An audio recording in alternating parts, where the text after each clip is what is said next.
Hi, I'm Bob Tabor with LearnVisualStudio.net. In this lesson, we're going to take a quick tour of many of the HTML elements that are associated with defining paragraphs and giving semantic meaning to runs of text. So as we're getting started, it's important to remember what I said earlier. Even though your tendency might be to think about the presentation, or in other words, the aesthetics of the web page, you need to think about HTML in terms of semantics. In the case of paragraphs and text, it's the difference of thinking about a particular run of text in a paragraph as being important rather than merely bold or underlined. Do you see the difference there? In one case, I'm thinking about the intent of the run of text. It's important. In the other, I'm thinking about its formatting, its presentation. So therein lies the key difference. The same would be true when we use paragraphs in lesson number 2. You might recall that I had this running dialogue with myself. In fact, let's go ahead and take a look. I have it right here. Let's look at the after folder. And I was specifically talking to myself about this section here. We have a paragraph defined here, and then another paragraph defined right here, where we're including some URLs or IP addresses. And the internal dialogue I had as I was vocalizing it was that I really wanted to put a paragraph kind of to surround all of these things, but yet I needed this vertical spacing so that conventionally it would look correct on a web page. So the way I solved it was to use a paragraph around all the highlighted text you see there, but then to use line breaks because that's the semantic purpose of the line break.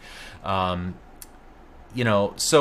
I hope you see the difference there in my way of thinking. I'm looking at the structure of the content merely in terms of vertical spacing versus thinking about things as complete thoughts. And the complete thought argument won out, and that's why I wrapped the paragraph around the entire complete thought and then used the line breaks conventionally to add some spacing in between. You see? So I'm keeping thematically complete ideas together as one unit. All right, so once you get that distinction down, moving from merely presentation onto semantics, it'll become easier and easier to understand the purpose of each of the elements that we look at in the specification. So I want you to recall from the previous videos, the last video, that we were looking at the specification here. We're looking at the version of the specification called HTML5 Edition for Web Authors. It's draft 29, created in March 2012. You might have access to a newer version of it. That's great. The changes will probably be nominal. You can still follow along with what I'm doing, all right? And I encourage you to do that. But if you scroll down on this document, there will be a table of contents, and it's a pretty intense a table of contents with a lot of level of indentation, which is awesome. So the way that I choose to use this is to, in Internet Explorer, hit Control F on my keyboard to open up the Find toolbar, and then I can search, for example, the strong element, and that'll lead to the link that I can right-click and select Open a New Tag, specifically talking about the strong element as we address that in that section of the video.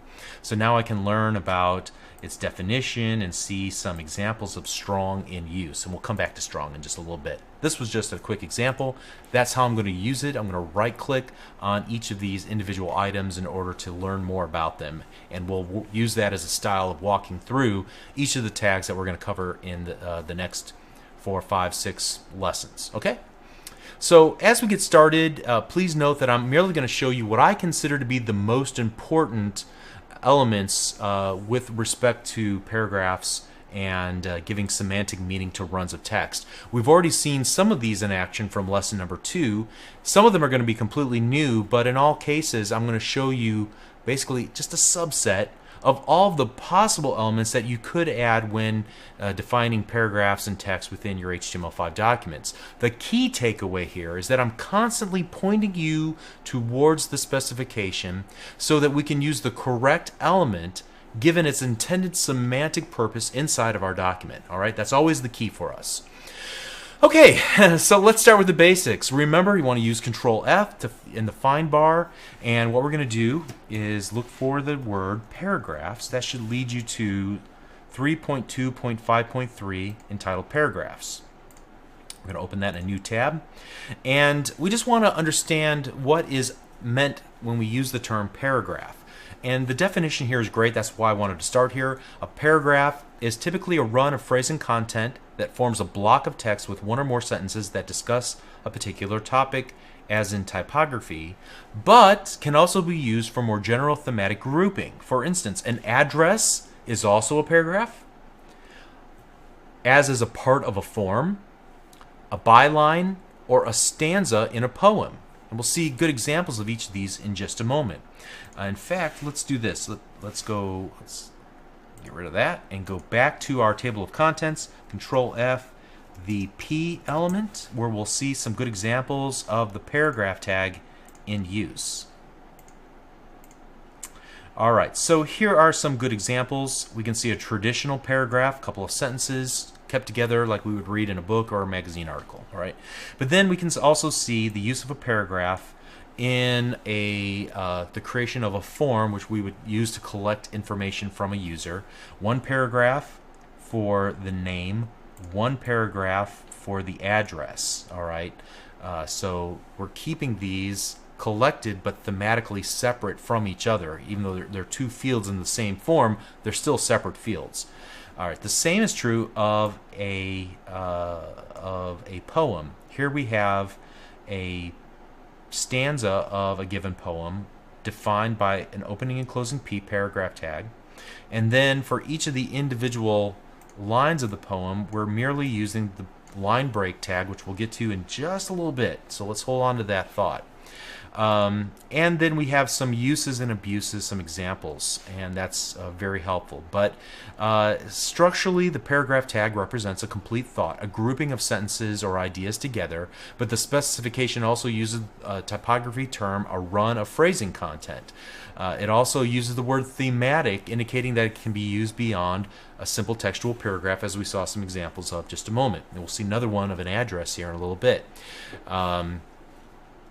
So that brings us to the next idea, which is the line break tag, or the BR element. All right, and I'm going to right click and select open a new tab, and you can see the BR element represents a line break. And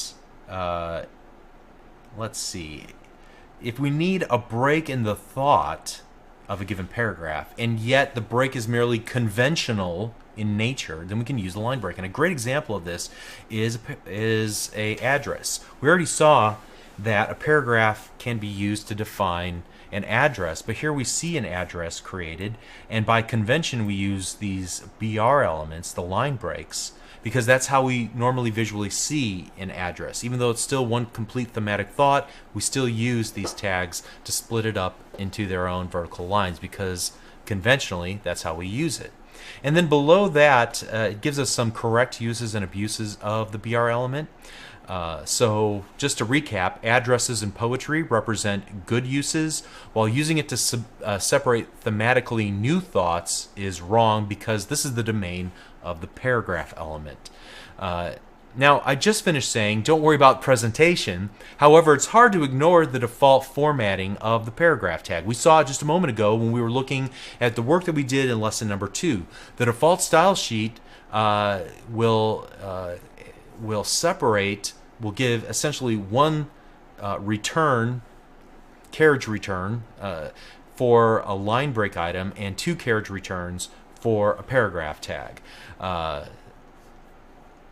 But that's in this particular odd instance, that's what the BR is used for. It's used to create a single carriage return, essentially, to give some visual separation. So some of these tags kind of cross between visual and semantic, but that's still the semantic value of it, the purpose of it. Okay, let's move on. Talk about formatting the text itself, giving semantic meaning to the text. And so to do that, let's start with the strong element. And I see it right here, so I'm just going to right click it, but you could type in the strong element into the find and then open it in a new tab.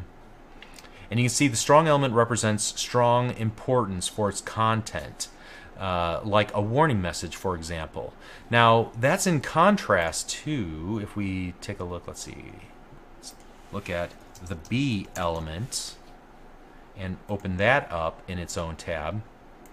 And the B element represents a span of text text to which attention is being drawn for utilitarian purposes without conveying any extra importance, and with no implication of alternate voice or mood, such as keywords in a document abstract, product names in a review, actionable words in an interactive text-driven software, or an article lead. Now, the only reason why I bring this up is because there's some confusion between strong and the B element with previous versions of HTML. I think there is now a clear semantic difference between the two. With strong, you are indicating that this text has strong importance. With the B element, it's text that you want to draw attention to. Again, in previous versions, it indicated that you wanted the text to be bold, the B tag. However, for that, you should be using strong for that purpose, semantically. Now, the B element merely means that you're pointing out or highlighting those words, but not saying they're important necessarily. And honestly, that's a difficult distinction to make, in my opinion, so I would probably not use the B element as often, preferring other tags that are more suitable for this purpose. But I think the good example of this is where they're using a first paragraph, or the first part of a paragraph, and indicating this as the lead, using a class, which we'll talk about a little bit later, to say that while this text doesn't have importance like a warning message, it does serve a purpose within this paragraph. In this article, it might be, the byline for the headline. Okay, so let's go ahead and move on and talk about some other markup elements. We're going to look at the mark element, and right click and open that in a new tab. And so the mark element, it indicates a run of text highlighted or marked for reference purposes. So a good example is whenever you're presenting search results on a search results page, you can show the occurrences of the word that was being searched for in line, and then using cascading style sheets, you can highlight that using a background color of yellow or something to call that out. Or you could mark a run of text that you want to call attention to, and will explain or describe later in the section. All right, so that's the purpose of mark. Then there's the EM element, and this indicates a word or a phrase of emphasis when you read it, where changing the emphasis changes the meaning of the sentence. This doesn't necessarily indicate the importance of that phrase or that word, just the way that you say it. You might be thinking this is similar to italicizing, however, there's a slight semantic difference between the M and the I element. So let's open up the I element, which traditionally in the past and previous versions of HTML indicated italicizing. In HTML5, however, the I element represents a term that has a special voice or mood, or in some way is offset from the rest of the text. The specification here gives the example of using the I element around a run of text indicating a technical term, and it gives another example. So in this case, look here, here's the technical term. In this other, it gives an example of wrapping it around a dream sequence inside of a short story. Okay, and I bring these up, the EM and the I, because the I element was used in previous versions of HTML for presentational purposes to represent italicized text. But in HTML5, using the I element merely for italicizing some text is a semantic no-no. If you want that to be italicized in the sense that you want it to be read in a different voice or it has some ironic meaning, you would probably choose the EM element instead. All right, so let's go ahead and get rid of these two and move on to the U element. And the U element is used for unarticulated text. It indicates a run of text that you want to call attention to because it's misspelled or it has some strange characters due to its rendering from another language. This is kind of a tough one to describe. I'm only going to call attention to it because its meaning has changed from previous versions of HTML where it was used for presentational purposes. You used to use the U element if you wanted something underlined. In HTML5, again, that is a semantic no-no.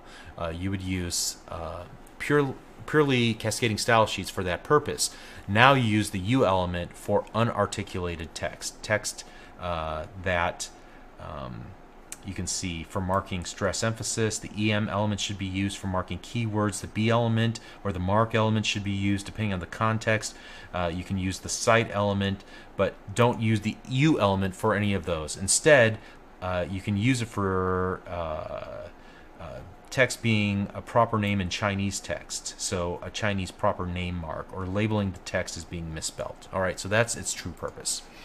All right, let's move on from there and talk about the small element.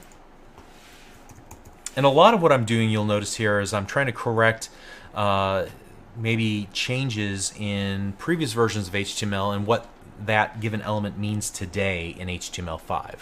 So if you haven't ever used HTML in the past, maybe this isn't so important to you, but it would definitely be an eye-opener if you're hearing this for the first time coming from previous versions of HTML. All right, let's talk about the small element. Think small print, like in those car ad commercials, or some text run that's a disclaimer or a caveat or a legal restriction or even a copyright.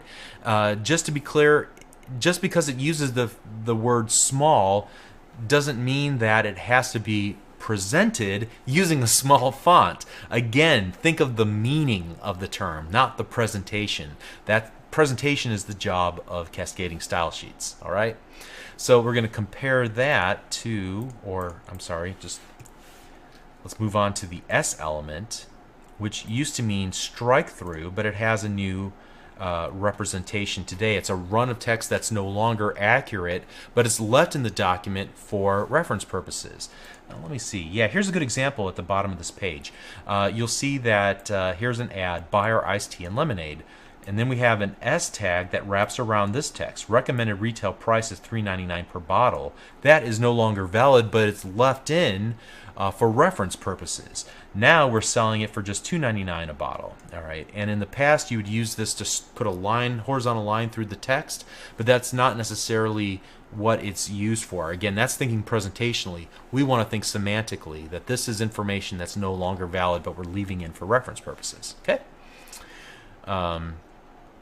So let's contrast the S element to the DEL element, and you can see that moves way deeper in our outline, our table of contents, to something called edits, and that is the fundamental difference between using S for strike through and DEL for strike through. DEL indicates that the content is marked for removal. So the example they provide is to mark a run of text in a to-do list as complete. So you might mark that with DEL, the DEL element, and then later on style that text with a strike through. So if you've ever used like an online to-do list, like 37 Signals applications, typically like Backpack or Basecamp, they have to-do lists, and when you put a check mark in one of the check boxes, it'll put a line through. That would be a good example of the use of the DEL keyword that could then, that presentationally means like you finished that item, and then you could use CSS to add a strike through or a horizontal line through that entire line that you've completed. All right, so that's the difference between the S and the DEL elements. And like I said a moment ago, the DEL element really belongs in a separate section of the specification called editing, like we saw back here.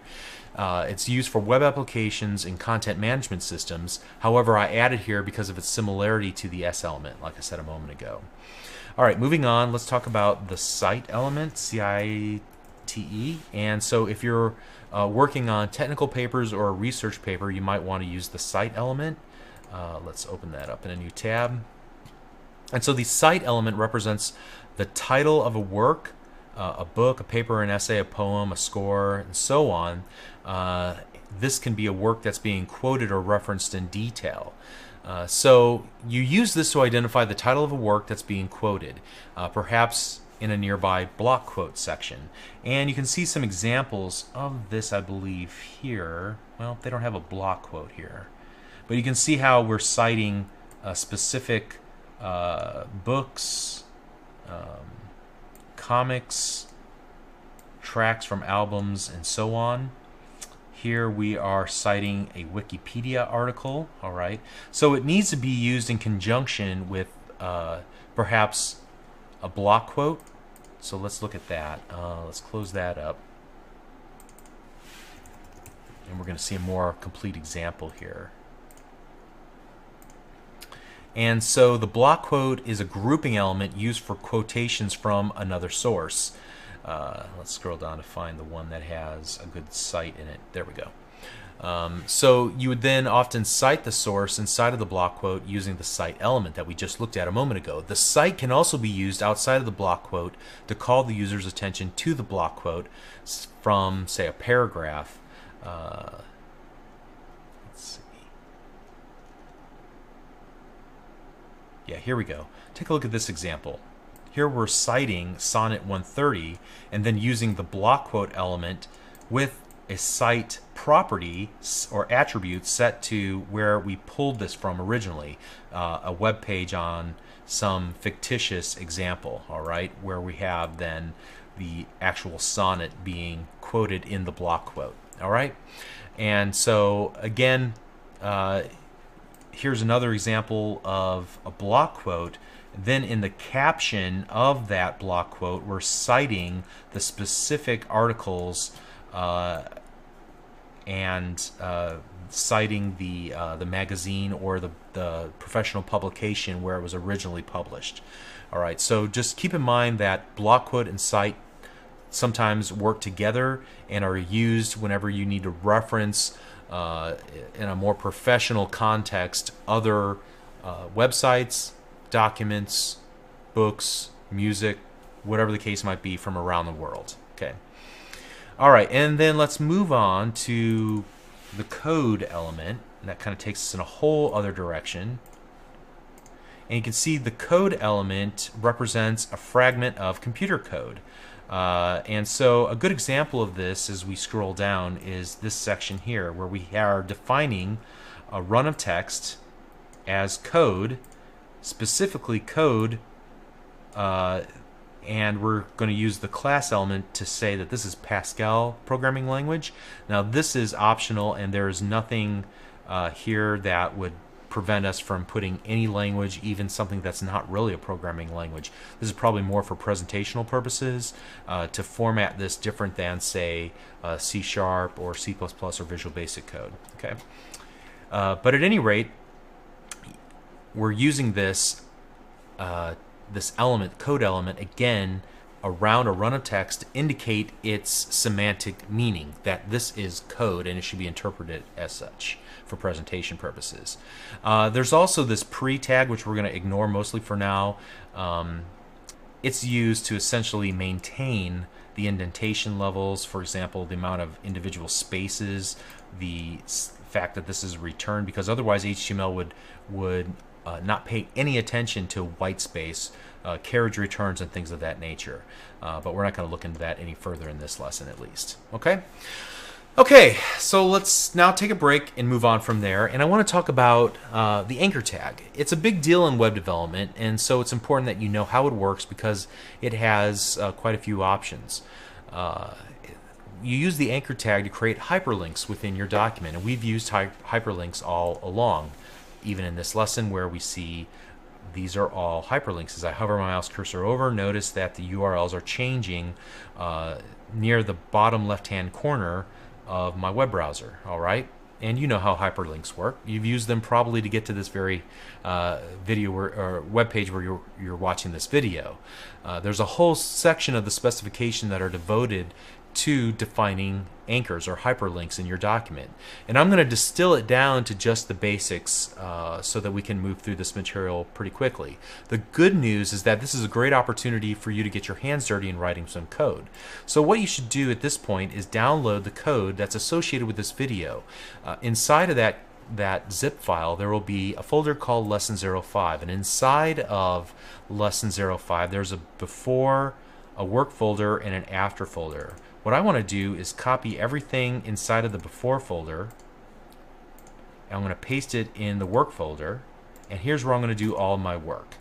So I'm going to open up lesson05.html in Notepad using any technique that's familiar. And if I were to just open this page up in Internet Explorer by double clicking, you can see there's just a lot of thick text with some H1 tags defining I'm at the top, or I'm at the bottom, and then anchor tags. And we're going to add some anchor tags right here, and we'll talk about this thick text a little bit later. But for now, let's do this. I want to start with a really simple scenario, and I'm going to add a link to Bing.com. And to do that, I'm going to start with just creating a paragraph, and inside of that I'm going to define an anchor tag, an opening and closing anchor tag, and inside of that I'm going to give a href attribute. I'm going to set it equal to the URL of www.bing.com. And then between the opening and closing anchor tag, I will insert any text that I want the user to be able to click on, in this case to Bing. And so let's save this and then open it up in Internet Explorer, and you can see I get a hyperlink that says to Bing beneath my anchor tag H1 here at the very top and my thick text below it. When I click on that, it opens up Bing.com in my web browser. Awesome. Alright, so what I've done here is I've defined what's called an absolute URL, where I'm including the full http://. I'm also including all the first level, second level, and third level domain name. Alright, there's also the idea of a relative URL. So in this case, let's create a reference to another page. In fact, this page will be just another.html, which is akin, I guess you would say, it is a sibling to the lesson05.html page inside of the same folder. And so to create this relative URL, I'm going to start with the opening and closing anchor tag, and then href equals, and then I'm merely going to use the name another.html. And then here inside of, or between the opening and closing anchor tag, I'll just type in another HTML page, like so. Save this. Now let's go back and refresh our page. You can see we get this link to another HTML page. When I click on that, it opens up the another.html page. It's in the same folder as my lesson05.html page, and I merely added before you even before I recorded this video, I created that page, added the link back to this lesson05.html page, so we're able to return here using a return hyperlink. Great. There's a bit more to this story. If you take a look at this folder where I'm doing all my work, the lesson05.html page that I'm currently typing in, we've already looked at another.html. There's also a subfolder called subfolder, and inside of the subfolder there's a subfolder.html page. So what if I wanted to create a relative hyperlink from this page to the page that's inside of my subfolder? Well, to do that, let's go ahead and add another paragraph tag, and then inside that href equals, and here I'm just going to type in the word subfolder, since that's the name of my subfolder, slash then the name of the file that I want to reference, subfolder.html.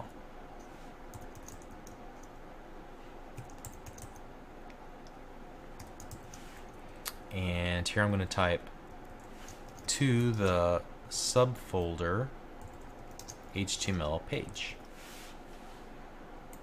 And let's save that And let's refresh this page.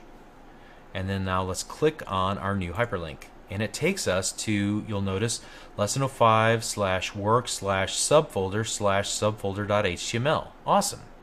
Now what if I wanted to return back from this page to the parent directory? How would I go about doing that? Well, you can see I've already created that hyperlink and it brings us back. Let's take a look at the code that I wrote to make this happen. Let's open this with Notepad, and you can see that in this case I use this special notation // which means go to the parent directory, at which point you'll find a file named lesson05.html. So whenever you see .. and / it means go to the parent directory to find the given resource, in this case the HTML page. Alright? And we're going to come back to this notion in just a little bit. We'll talk about relative URLs and give a quick overview before we finish up. But one thing I wanted to show you is that up to this point in our page, every time I click on the to Bing hyperlink, it opens the hyperlink in the same tab in the same instance of Internet Explorer. But what if I wanted to open this up either in a new tab or in a whole new window? Well, I can accomplish that by adding an additional attribute called target. And there are a number of different target values that I could put here. The one I'm going to use though is blank, which means open up in a blank window essentially. Alright, so some of the other ones have things to do with frames, and we're not going to talk about frames in this series of videos. Just note that there are some other options here besides blank. Notice the underscore before the word blank. Okay, make sure you have that. That's important. Let me refresh my web page and then click the to Bing link, and now notice that it opens up a second instance of Internet Explorer.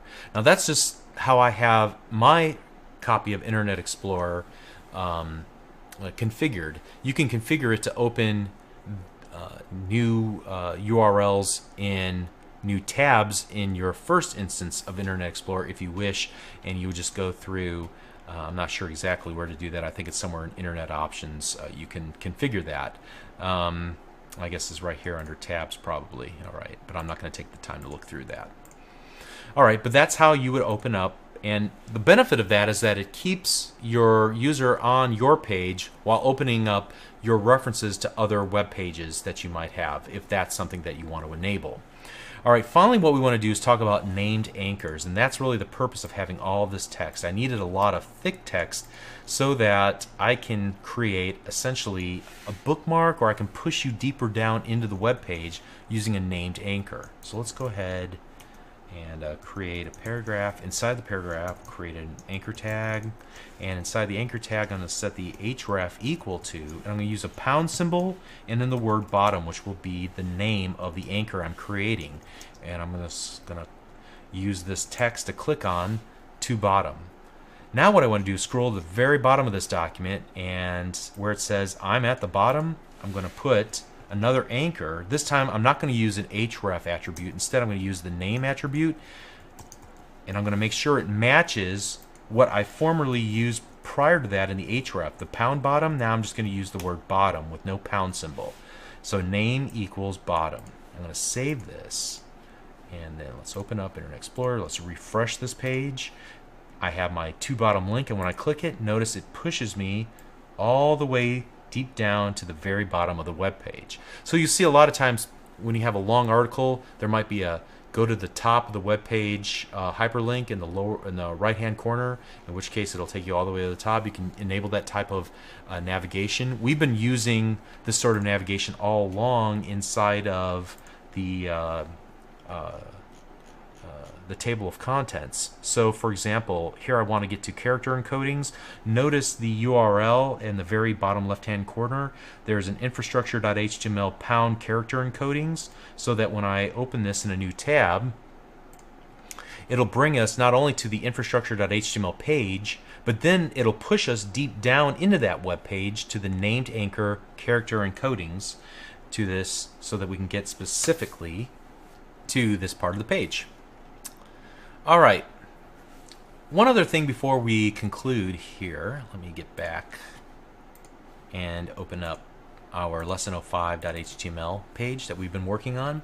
Notice that once you've visited a hyperlink, the default style that's applied to those hyperlinks changes the color to purple instead of blue by default.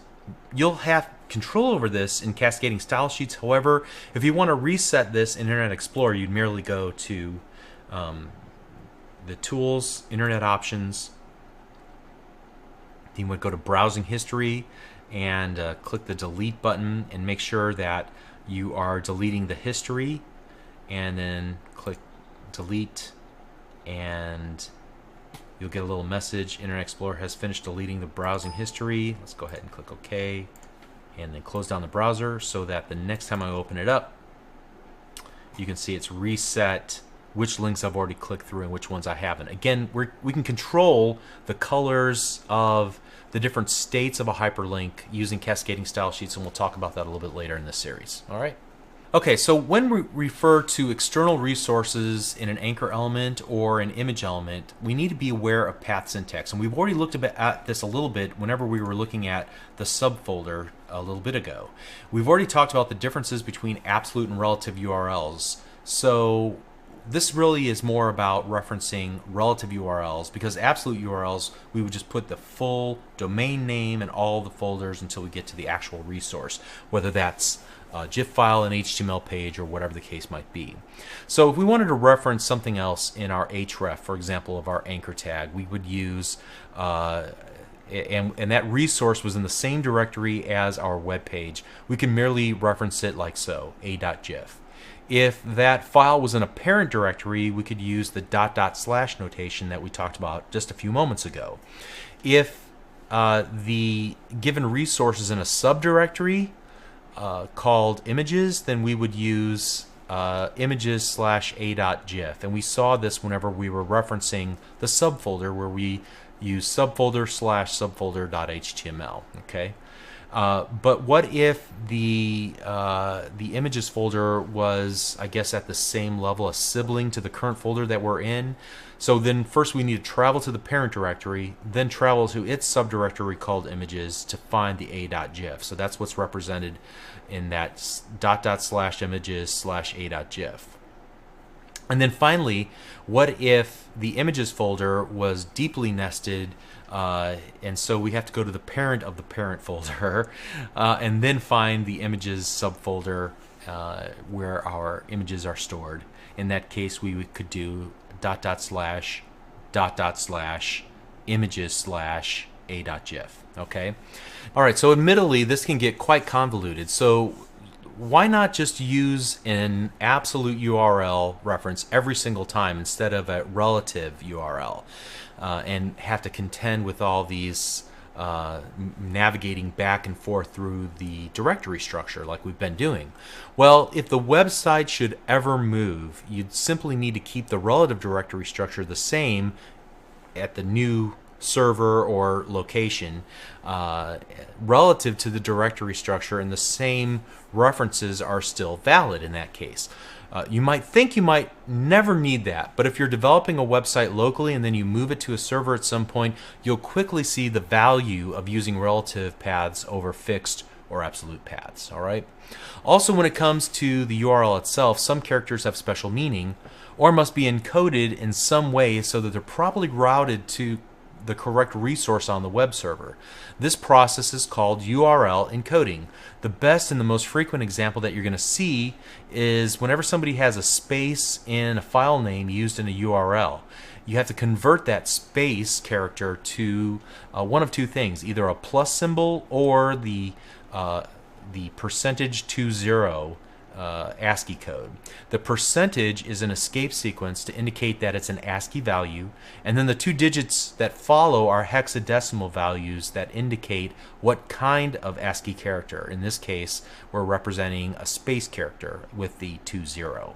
Now, there are dozens and dozens that you can find in any reference for URL encodings, but only a handful are really used frequently. So what I'd encourage you to do is just search for the term URL encoding in Bing.com, or check out the Wikipedia article that you see here on the screen for more information about URL encodings.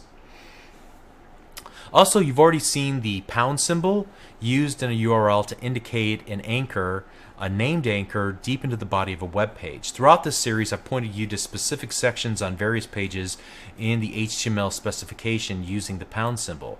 So I might give you a URL like this, and I'm just going to paste it in to the location bar in Internet Explorer. It includes not only the HTML file, but then also a pound symbol. And again, this allows me to deep link inside of the web page to the specific element or item that I want to call your attention to. So, but there's also a way to send name-value pairs in the URL, and that's called a query string. You're going to learn more about query strings whenever you learn ASP.NET as a means of maintaining state or passing values between two web pages. So you're going to see this type of URL often. Take a look at the URL on screen. www.whatever.com/default.aspx. Then there's a question mark, and then a val1 equal hello world, hello, and then an ampersand, and a val2 equals world. So let me explain what each of these things are doing. You can pretty much, for the most part, ignore everything up to the question mark with regards to query strings. It's everything after the question mark that is a query string. The question mark clues you into the fact that we're querying, and so everything after that is a query string. And so we have a series of name-value pairs.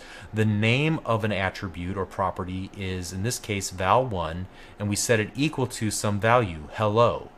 And then to designate that we need a second set of name-value pairs, we use an ampersand symbol, and then val2 is the name of the second attribute that we have set a value to, and then equal sign to the value of world. All right. So why you might ever want to do that, again, once you get into more programming topics where you need to pass values from one web page to another, and it might be information that would be then used to look up something in a database, you'll see the value of that. But for now, just note that everything after the question mark is considered a query string, and you'll see those URLs often whenever you're looking throughout the internet. Okay, so that's all I really have to say about URLs and hyperlinks and anchors and the difference between relative and absolute URLs and so on. But this topic will come up again briefly whenever we talk about the source attribute of the image element a little bit later in this series of videos.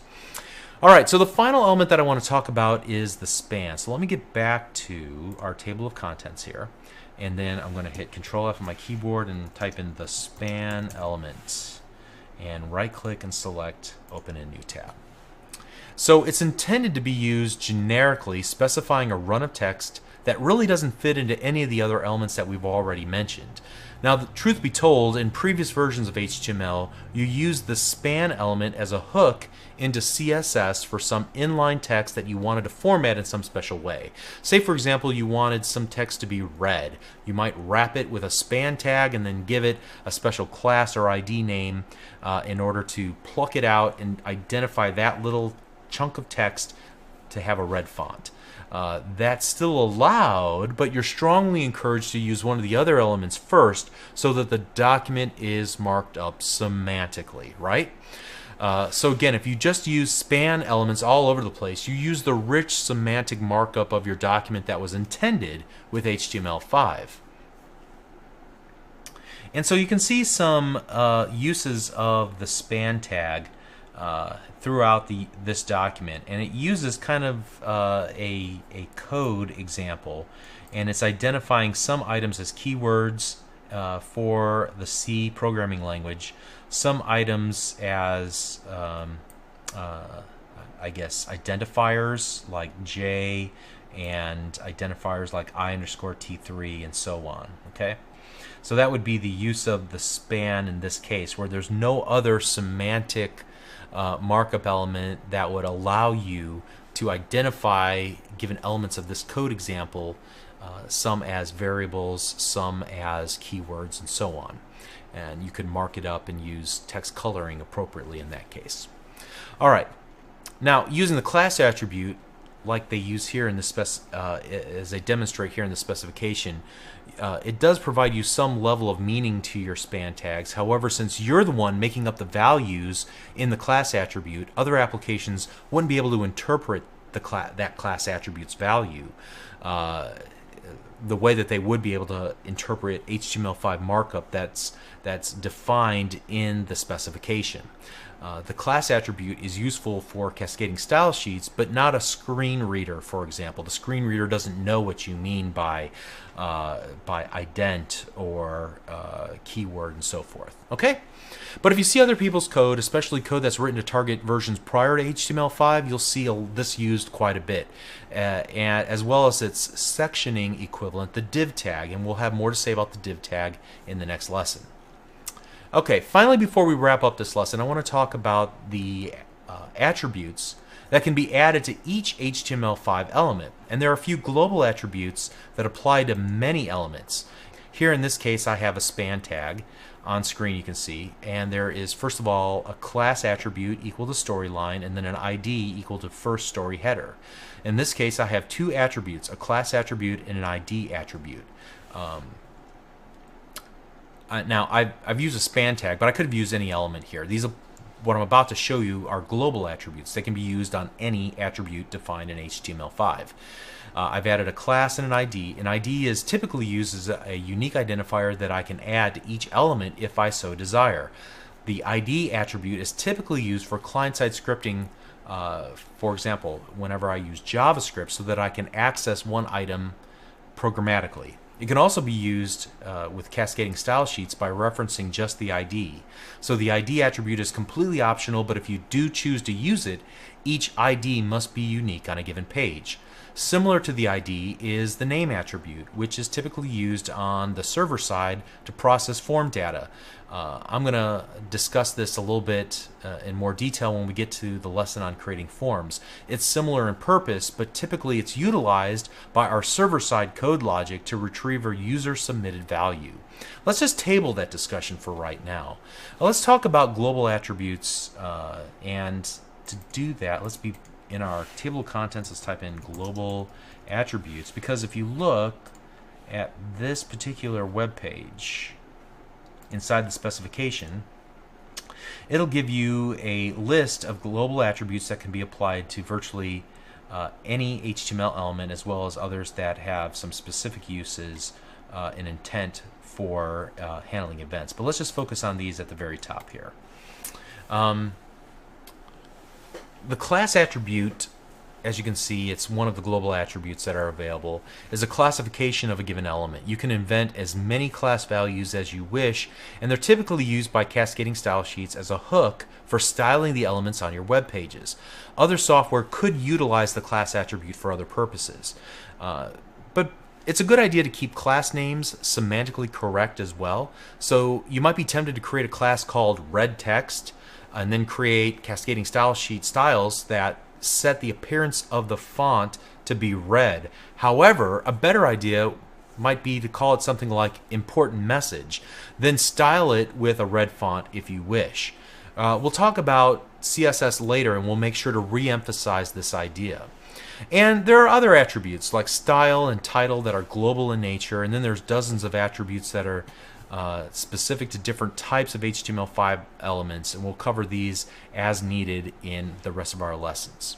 Okay, so let's go ahead and wrap this up. As you probably noticed, many of the links that I used in this lesson were from this section 4.6 in our table of contents, this text level semantics. We looked at the anchor and the M and the strong and the small and the S and the cite, but we didn't look at things like the Q and the DFN and the ABR and the time and the var and the SAMP and so on. All right, so there's still a lot of work for you to do on your own. Go through each one of these and make sure you understand, or at least read through, what the semantic value is for these. So when you face a situation where you need to add some semantic markup inside of your paragraphs, you can give them the rich meaning that they deserve with HTML5. Okay? So in the next lesson, we're going to look at structural semantics. It's extremely important. Make sure you watch the next video as well. We'll see you there. Thank you.